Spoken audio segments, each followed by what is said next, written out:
오늘은 2024년 두 번째 주일입니다. 14일이 흘렀습니다. 성경 잘 읽고 계시죠? 올해는 13주오입니다. 그래서 평일에는 3장, 그리고 주일에는 5장 우리가 이렇게 올해부터는 읽습니다. 그러면 1년에 우리가 성경 일독을 할 수 있습니다. 그래서 올 한 해는 우리 대강의 모든 성도들이 정말 성경을 일독하는 그런 한 해가 되기를 소망합니다. 이 방송인 조혜련 아시죠? 조혜련 집사님인데 예수 믿은 지는 그렇게 한 10년 전부터 이렇게 믿었다고 하시는데 유튜브에도 나와서 많이 하시죠. 성경 강해도 하시고 여러 가지를 하십니다. 그 조혜련 집사님이 그 간증을 하시면서 이런 말을 하십니다. 하나님이 성경 한 권을 주신 것에 대해서 감사하라라는 것이죠. 불교는 어떨까요? 8만대장경입니다. 얼마나 읽기가 어렵겠습니까? 그런데 하나님이 우리를 정말 사랑하셔가지고 성경을 단 한 권만 주셨으니 이게 얼마나 감사하냐라는 것이죠. 그리고 이 성경은 앞으로도 추가되거나 그럴 일이 없습니다. 계속 추가되면 또 계속 읽어야 되니 얼마나 어렵겠습니까? 그런데 이 성경은 100년이 지나든 1000년이 지나든 아니 10,000년이 지나든 주님이 오실 때까지 이 성경은 더 잊는 게 없습니다. 요한계시로 끝납니다. 그러니 얼마나 감사하냐. 그래서 감사함으로 성경도 잘 읽고 그러라고 그렇게 간증을 합니다. 그래서 성경이 한 권이라 소설책 한 권 정도 되겠죠. 긴 소설책. 그런데 1년을 보내면서 성경을 한 번도 못 읽는 성도들이 있습니다. 그래서 올 한 해는 정말 13주오 평일에는 3장 읽으시고 주일에는 5장 읽으시고 좀 밀리면 밀리는 대로 계속 읽어가면 됩니다. 그래서 체크하시면서 읽어가시면 연말이 되면은 나도 성경 한번 읽었다라고 우리가 이렇게 또 하나님께 이렇게 이야기하는 것 아닙니까? 그래서 올 한 해는 우리가 어찌하든지 정말 성경을 일독하는 그런 한 해가 꼭 될 수 있기를 바랍니다. 지금으로 대략 100여 년 전에 영국에 있는 웨스트 스탠리 한 마을에서 끔찍한 사고가 일어났습니다. 이 광산이 무너져서 이 갱도 안에 있는 모든 광부들이 매몰돼서 숨지는 사건이었습니다. 당시에 그 지역 성공의 주교였던 핸들리 모울은 이 슬픔에 빠져 있는 유가족들에게 위로하는 말씀을 전해달라는 부탁을 받게 됩니다. 주교는 갱도 입구에 서서 이렇게 말을 합니다. 하나님이 이렇게 끔찍한 재앙을 내버려 두신 것을 이해할 수 없습니다. 하지만 우리는 그분을 신뢰하며 모든 일이 선하게 마무리될 것을 믿습니다. 그는 흥미로운 비유로 설명을 이어갑니다. 집안에 어머니가 물려주신 오래된 탁자보가 하나 있습니다. 비단으로 만든 화려한 물건이지만 안팎의 모습은 전혀 다릅니다. 안쪽에는 온갖 매듭과 실이 이리저리 얽히고 설켜 있는 모습입니다. 실과 바늘을 마치 장난을 치는 것처럼 보입니다. 이 안쪽만 본 사람은 자수의 기본도 모르는 초보자가 아무렇게나 바늘이 재 놓은 것처럼 보입니다. 하지만 뒤집어 보면 아름답게 수놓은 글자가 보입니다. 하나님은 사랑이시라. 위로의 메시지가 계속됩니다. 우리는 지금 탁자포의 안쪽만 보고 있습니다. 언젠가 완성품 쪽을 보고 모든 상황을 이해하게 될 날이 반드시 올 것입니다. 우리가 세상을 살다 보면 이해하기 어려운 일들이 참 많죠. 그중 하나는 하나님은 사랑의 하나님이라고 하시면서 왜 사람들이 고통을 당하는가 하는 문제입니다. 물론 쉬운 대답이 있습니다. 신학적으로는 대답이 너무 쉽죠. 사람이 죄를 지어서입니다. 그런데 이렇게 말하면 사람들의 마음을 어루만질 수 없습니다. 사람이 이해를 하지 못하죠. 그중 몸과 마음이 불편한 장애인을 보면 더 그렇습니다. 모든 사람이 다 죄인인 것은 마찬가지인데 왜 저들에게는 저런 장애를 주셨을까? 이런 생각들이 듭니다. 오늘 본문도 보면 장애를 가진 사람이 나옵니다. 그 사람은 날 때부터 앞을 보지 못하는 맹인입니다.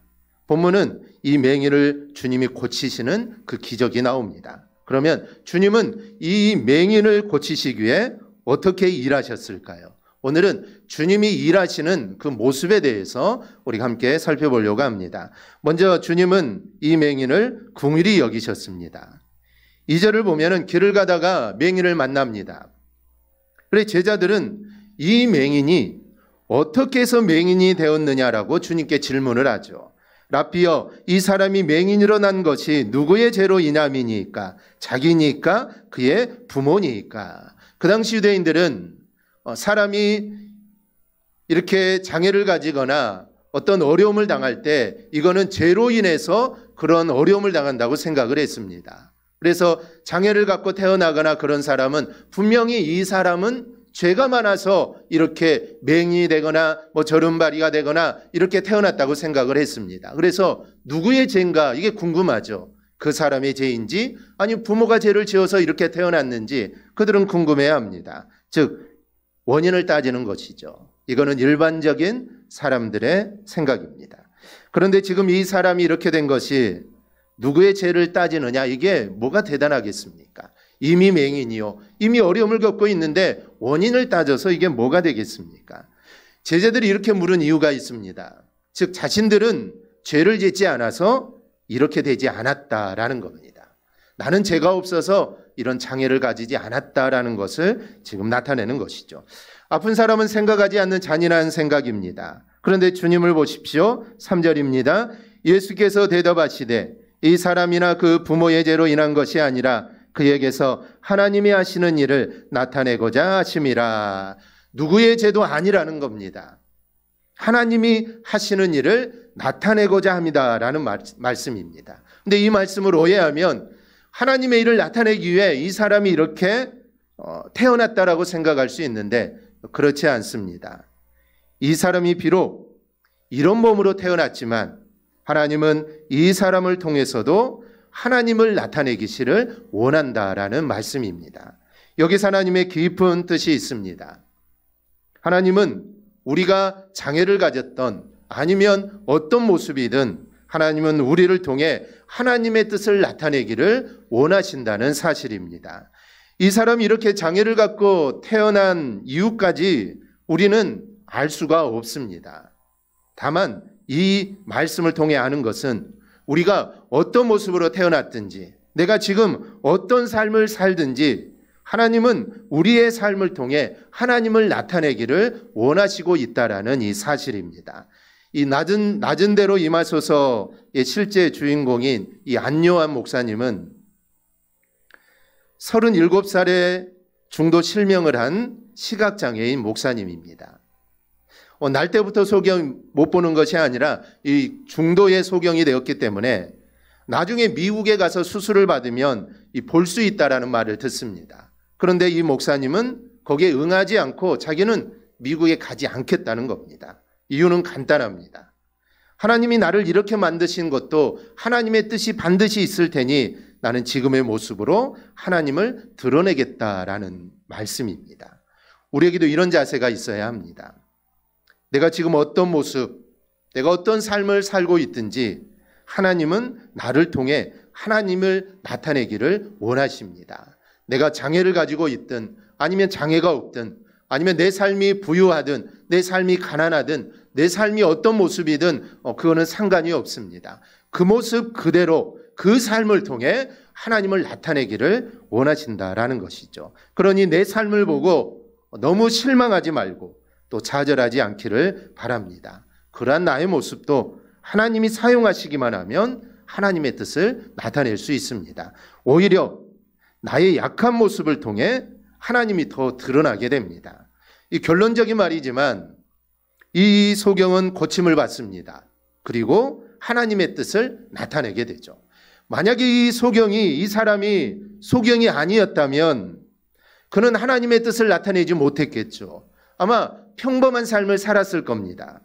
그러니 우리의 약함이 도리어 하나님을 드러내게 되고 하나님의 일하심을 보게 되는 기회가 된다는 사실을 우리가 절대로 잊지 않기를 바랍니다. 그래서 내 약함이 하나님을 더 드러내게 됩니다. 내 약함을 통해 하나님의 영광을 드러내게 된다라는 것이죠. 그렇다면 인간이 닥친 불행이 어떻게 하나님의 영광을 드러낼 수 있을까요? 첫째, 인간의 불행은 인간이 하나님을 찾게 만드는 요인이 되기 때문입니다. 오늘 본문의 소경도 그의 약함으로 인해 주님을 만나게 되었고 주님의 은혜를 받게 되었고 주님을 구주로 영접하여 구원을 얻게 됩니다. 주님을 믿게 된 동기를 우리가 살펴보면 대개 자신의 인생에 찾아온 이 불행을 도저히 자신의 힘으로 해결할 수 없어서 그리스도를 찾아오는 경우가 있습니다. 그리고 그분께 전적으로 매달림으로 이제 믿음을 갖게 되죠. 처음에는 나의 어려움을 해결하기 위해 주님께 나왔는데 하나님께 매달리다 보니까 이 믿음이 자라게 됩니다. 즉 불행을 다해 하나님을 찾게 되었고 그리스도를 영접함으로 하나님께 영광을 돌리는 삶을 살게 된 겁니다. 또 하나 불행은 하나님의 기적을 일으키는 요인이기 때문에 하나님의 영광을 드러내게 됩니다. 성도가 해결할 수 없는 어려움 또 불행을 만났을 때 우리가 하나님을 의지하고 간구하게 되면 하나님께서는 하늘의 권능으로 그 어려운 문제들을 해결해 주십니다. 한 해로 이스라엘 백성들이 출애굽을 하여서 가나안으로 가는 길에 홍해를 만나게 됩니다. 앞에는 홍해가 가로막고 있고 뒤에는 애굽의 군사들이 이스라엘을 잡기 위해 죽이기 위해 쫓아오고 있습니다. 즉 이스라엘 사람들은 이제 앞으로 가지도 못하고 뒤로 가지도 못하는 그런 상황에 놓이게 되죠. 이때 이스라엘 사람들은 절망을 하면서 하나님께 부르짖었고 모세를 원망합니다. 그런데 모세는 이 위기를 하나님의 큰 권능을 경험할 수 있는 좋은 기회라는 것을 그는 믿게 됩니다. 그래서 백성들을 향하여 이렇게 말하죠. 너희는 두려워하지 말고 가만히 서서 여호와께서 오늘 너희를 위하여 행하시는 구원을 보라라고 말을 합니다. 지금 상황이 어렵지만 앞으로 갈 수도 없고 뒤로 갈 수 없는 상황이지만 너희는 이 상황에서 내가 할 수 없는 이 상황에서 하나님이 너희를 구원하시는 것을 너희의 눈으로 보라라는 것입니다. 그 결과 홍해가 갈라지는 하나님의 기적을 백성들이 목도하게 되고 그들은 홍해를 건넌 후에 춤을 추며 하나님을 찬양하며 하나님께 영광을 올리게 됩니다. 여러분 우리에게 닥치는 불행은 하나님의 영광스러운 기적을 일으키는 요인이 된다는 사실을 믿으시기를 바랍니다. 그러니 내가 어려움을 당할 때 내가 힘든 일을 당할 때 또 불행을 만난다 해도 여러분 낙심하지 않기를 바랍니다. 그 일을 통해 하나님의 놀라운 기적을 반드시 경험하게 될 줄 믿습니다. 또 하나 성도에게 닥치는 이 불행은 성도의 속에 감추어져 있던 아름다움을 만민에게 드러내는 기회가 됩니다. 참된 성도는 불행과 삶의 위기를 당하면 오히려 더욱 하나님을 의지하고 하나님의 사랑을 나타내며 하나님께 영광을 돌립니다. 욥이 그랬고 스데반도 그랬고 초대교회 성도들도 다 그랬습니다. 초대교회 성도들은 로마의 핍박으로 사자에게 목숨을 잃고 그들이 화형을 당할 때 그들은 더욱더 하나님을 찬양하고 감사함으로 하나님께 영광을 올렸습니다. 그런 아름다운 신앙의 모습을 보고 로마인들도 그리스도를 주님으로 믿게 된 것입니다. 로마인들이 생각할 때 이 하나님이라는 여호와라는 신이 과연 어떤 신이기에 저들이 죽음 앞에서도 저럴 수 있을까? 그래서 많은 로마인들도 그런 유대인들의 모습을 보고 주님을 믿게 되었다라는 것이죠. 우리도 이러한 마음으로 살아야 합니다. 어떠한 불행을 만나도 또 어떠한 어려움에 처하더라도 우리는 하나님을 찬양하며 영광을 돌려야 합니다. 하나님의 일을 나타내야 합니다. 그러면 그런 나의 모습을 보고 또 많은 사람들도 주님을 영접하게 되는 그런 기회가 반드시 있게 되는 겁니다. 그런데 이런 마음을 가지고 사는 사람을 향해 하나님은 무한한 긍휼을 가지고 계십니다. 주님은 날 때부터 맹인이 된 이 사람을 보면서 우리 주님도 긍휼히 여기십니다. 이 사람도 하나님의 일을 나타낼 수 있는 사람이다라고 이렇게 말을 합니다. 누가 이 사람이 하나님을 나타낼 수 있을 거라고 생각하는 사람이 있었겠습니까? 그저 불쌍하다고 생각하고 제자들처럼 이 사람이 맹인이 된 것이 누구 때문인가 이렇게 따질 정도입니다. 그런데 하나님은 이 사람도 하나님을 나타낼 수 있다라는 것이죠. 바꿔 말하면 하나님이 이 사람을 지금 믿고 있다라는 겁니다. 이게 바로 주님의 사랑입니다. 저는 볼 때마다 감동이 되는 말씀이 있는데요. 바로 로마서 5장 8절입니다. 우리가 아직 죄인 되었을 때 그리스도께서 우리를 위하여 죽으심으로 하나님께서 우리에 대한 자기의 사랑을 확증하셨느니라. 우리가 하나님을 알지도 못하고 내가 죄인이었는데도 그런 나를 위해 주님이 죽어주셨다라는 겁니다. 그런데 그 주님이 어떤 분입니까? 그 주님은 하나님의 아들이고 성자 하나님이십니다. 그 성자 하나님이 나를 위해 죽어주셨다는 것이죠.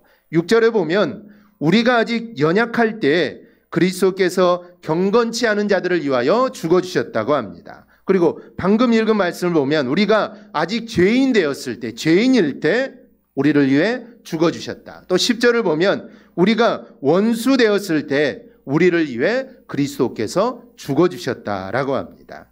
그리스도께서 죽어주신 자들은 경건치 않는 자, 죄인, 원수라고 불리는 우리들입니다. 바로 그런 우리를 위해 주님이 죽어주셨다는 것이죠.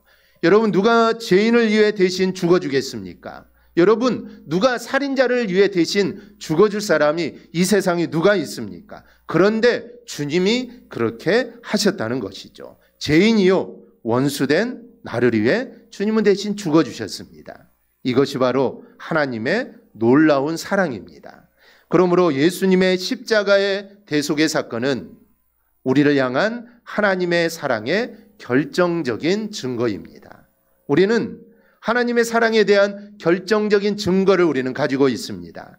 이렇게 하나님의 사랑에 대한 증거를 가지고 있음에도 불구하고 하나님의 사랑을 의심하는 성도가 있습니다. 조그만 어려움을 당하고 조그만 시련을 당하고 조그만 역경을 당해도 하나님이 나를 사랑하시지 않는가 보다, 왜 하나님이 나의 어려움을 당하는데 왜 하나님이 나를 그냥 내버려 두실까, 이렇게 생각하는 성도들이 있습니다. 하지만 하나님의 사랑은 우리에게 넘치도록 부은 바 되었습니다. 하나님은 우리를 이렇게 사랑하십니다. 이 사랑 가운데서 이 사랑을 느끼며 날마다 기쁨과 감사 속에서 우리가 신앙생활 할 수 있기를 바랍니다. 둘째로 맹인이 무언가 느끼도록 주님은 진흙을 발라주십니다. 6절을 보면 우리 주님이 이 맹인을 불쌍히 여기사 고치십니다. 그런데 다른 병자와는 다른 방법을 쓰십니다. 땅에 침을 뱉어 진흙을 이겨서 눈에 바르시죠. 이것은 전에도 이후에도 없었던 일입니다. 가령 같은 맹인이었던 바디메오에게도 주님은 이렇게 하지 않았습니다. 맹인을 보게 하는 것도 엄청난 일이지만 그보다 더 엄청난 일은 죽은 사람을 살려내는 일이죠. 베다니의 나사로나 나인성 가부의 아들을 살려내실 때도 주님은 이렇게 하지 않았습니다. 그냥 말씀으로만 하십니다. 그런데 오늘 본문에는 땅에 침을 뱉어 그 흙을 이겨 눈에 바르십니다. 주님이 왜 이렇게 하셨을까요? 충분히 말씀으로 눈을 뜨게 할 수 있습니다. 그런데 오늘은 주님은 말씀으로 하지 않으십니다. 여러분, 이 사람이 고침을 받기 전에 얼마나 마음의 상처를 받았을까요? 본문을 보면 제자들은 이 사람이 소경이 된 것이 누구의 죄냐, 너의 죄냐, 부모의 죄냐, 아마 이 말을 들은 소경, 이 맹인은 어땠을까요? 그 마음이 아마 많은 상처를 되었을 겁니다.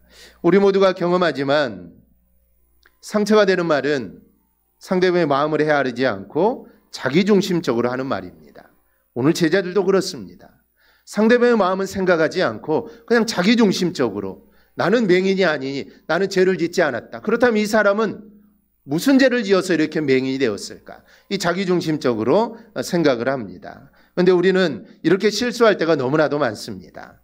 그러니 우리는 늘 조심해야 합니다. 즉 상대방의 마음을 헤아려서 우리는 말할 줄 알아야 합니다. 여러분, 이게 바로 지혜입니다. 그런데 그렇게 하지 못하고 지금 이 맹인이 제자들의 말에 얼마나 이 상처가 되었겠습니까? 그래서 주님께서는 이 마음의 상처를 치유하시기 위해 무언가를 하십니다. 지금 이 사람이 제자들의 말에 상처를 받고 있는데 주님이 무슨 말을 한다고 이게 위로가 될까요? 위로가 되지 않습니다. 주님이 아무리 좋은 말, 아무리 은혜스러운 말을 해도 이 맹인에게는 은혜가 되지 않습니다. 이미 제자들을 통해, 사람들을 통해 마음의 상처를 받았기 때문에 주님의 말씀은 위로가 되지 않습니다. 부모의 죄도 아니다, 너의 죄도 아니다, 이 말은 위로가 되지 않습니다. 그래서 주님께서 이 사람에게 주님이 너를 정말 사랑하신다는 무언가를 행하시는 겁니다. 즉, 이 사람이 사랑을 느낄 수 있도록 어떠한 치료제를 지금 만드시는 것이죠. 그래서 흙을 개어 눈에 발라주십니다. 즉, 손으로 그를 어루만져 주시는 것이죠. 주님의 따뜻한 손길이 닿습니다. 그리고 무언가 치료제로 생각하는 것을 자신의 눈에 발라주십니다. 그러면 이 맹인이 느끼는 감정이 무엇일까요? 아마 그의 상처가 보듬어졌을 것이고 아마 마음의 위로가 되었을 겁니다. 요한복음 14장 16절을 보면 우리 주님이 우리에게 약속하는 것이 있습니다. 바로 보혜사입니다. 내가 아버지께 구하겠으니 그가 또 다른 보혜사를 너희에게 주사 영원토록 너희와 함께 있게 하리니. 이 보혜사는 돕는 자, 위로자, 또 중재자라는 뜻입니다. 즉 우리 곁에서 나를 돕는 자가 보혜사 성령님입니다. 성령께서 우리의 삶과 신앙을 돕는 자입니다. 우리가 어려움을 당할 때 우리를 또 위로해 주십니다. 그리고 우리 안에 계셔서 우리의 모든 것을 책임져 주시는 분이 이 보혜사 성령입니다. 그런데 이 보혜사 성령께서 언제까지 나를 도우실까요?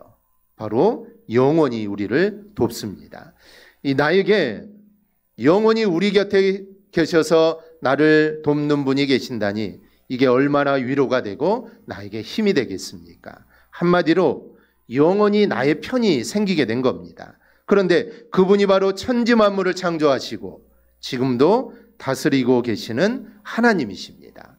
즉 그 하나님이 나와 평생토록 함께한다는 것이죠. 우리가 힘든 상황을 만나고 우리가 어려움을 당해도 우리가 낙심하지 않고 절망하지 않는 이유가 바로 여기에 있습니다. 바로 보혜사 성령님이 나와 함께 하시기 때문입니다. 마찬가지입니다. 모진 소리, 정말 섭섭한 소리를 들었는데 주님의 따뜻한 손길이 자신의 얼굴에 와닿습니다. 눈이 안 보이는 것이 누구의 죄냐? 이렇게 말하는 제자들 앞에서 그 따뜻한 손으로 무언가를 눈에 발라주십니다. 그 순간 그 따뜻한 주님의 아마 사랑이 느껴졌을 겁니다. 그래서 주님은 말씀이 아니라 진흙을 이겨서 눈에 발라주신 겁니다. 세 번째는 주님은 가서 씻으라고 하시면서 맹인을 통하여 하나님의 뜻을 나타내십니다.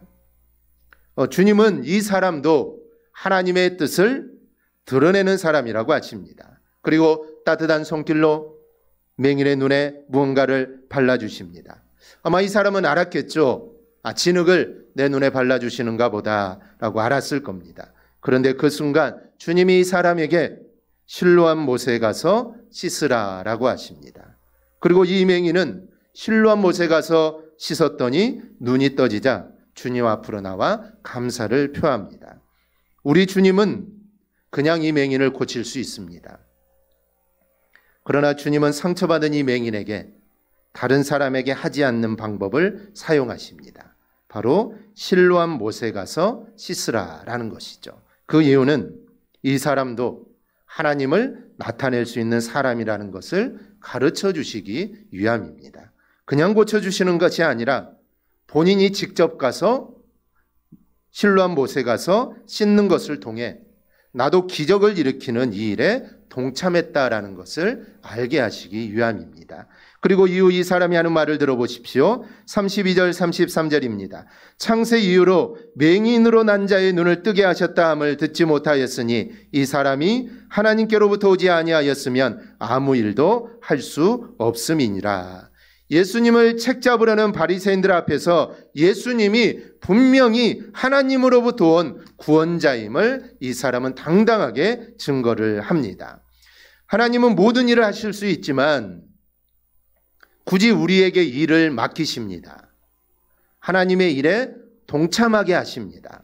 그 이유는 우리를 하나님의 자녀로서 하나님의 일에 참여하게 하도록 하기 위함입니다. 그리고 그 일을 통해 우리에게 복을 주기 위함입니다. 주님이 눈에 흙을 바르시고 안수하셔서 눈을 뜨게 할 수 있습니다. 그런데 주님은 굳이 눈도 보이지 않는 이 맹인에게, 아직 눈이 띄어진 것도 아닌데 이 맹인에게 앞도 보이지 않는데 실로암 못에 가서 그 눈을 씻으라는 겁니다. 그래서 그 과정을 통해 하나님은 그의 눈을 뜨게 하시고 그에게 복을 주기 위함이죠. 만약에 그 맹인이 주님, 눈도 보이지 않는데 내가 어떻게 실로암 못에 가서 이 눈을 씻을 수 있습니까? 라고 했다면 아마 그 맹인은 눈을 뜰 수 없었을 겁니다. 즉 주님이 실로암에 가서 정말 어려운 일이지만, 내가 할 수 없는 일이지만, 넘어지기도 하고 부딪히기도 할 수 있지만 그 일을 시킨 것은 그 일을 통해 그에게 복을 주기 위함입니다. 하나님, 우리와 함께 일하자 이렇게 말하신 이유는 하나님께서 우리에게 그 일을 통해 우리에게 복을 주시기 위해서 우리에게 그 일을 맡겨주신 겁니다. 그러니 주께서 우리에게 맡기신 일은 축복의 도구임을 우리가 믿으시기를 바랍니다. 서울 양화진에 있는 외국인 선교사위원회는 교회 초기부터 헌신을 하셨던 145명의 선교사님들의 무덤이 있습니다. 이 초기 선교사들은 한국에 와 복음을 전했을 뿐만 아니라 의료와 교육의 발전에도 지대한 영향을 끼치게 됩니다. 그중에 한국의 독립을 위해 밀사로 활약한 이 헐버트 선교사님 같은 분도 계십니다. 먼 이국의 땅에서 목숨을 잃어야 했고 그리고 끝까지 선교했던 이 선교사님들입니다. 그런데 그들이 어떤 마음으로 한국에서 선교를 했는지를 그들의 묘비명을 보면 우리가 알 수가 있습니다. 양화진에 최초로 묻히고 이 제중원에서 일했던 이 알렌 선교사님은 하나님의 아들이 나를 사랑하시고 나를 위해 자신을 주셨습니다라는 이 묘비명으로 마지막까지 그는 복음을 전합니다. 한국에 온 지 8개월 만에 숨을 거두었던 의료 선교사 루비 캔드릭은 나에게 1000개의 생명이 있다면 그 모두를 한국에 바치리다라는 이 묘비명으로 한국에 대한 사랑을 표합니다. 헐버트 선교사는 성직자에게 최고의 명예인 웨스트민스터 사원보다 한국 땅에 묻히기를 원한다라고 묘비명이 되어 있습니다. 이들은 목숨을 잃어가면서까지 한국에 와서 봉사를 하고 그들이 복음을 전했던 것은 바로 예수님의 이 사랑을 그들은 본받았기 때문입니다. 즉 예수님이 자신을 그렇게 사랑하셨고 그 사랑을 본받은 자인 나도 그렇게 살겠다라는 것이죠. 이들뿐만 아니라 수많은 사람에게 하나님의 사랑을 나타내신 주님은 이 세상에 오셔서 부지런히 일을 하셨습니다. 주무시지도 않고 또 식사할 겨를도 없이 일하십니다. 바로 그렇게 해서 우리를 구원하시고 우리에게 은혜와 복을 주셨습니다. 오늘 맹인도 그렇게 고치십니다.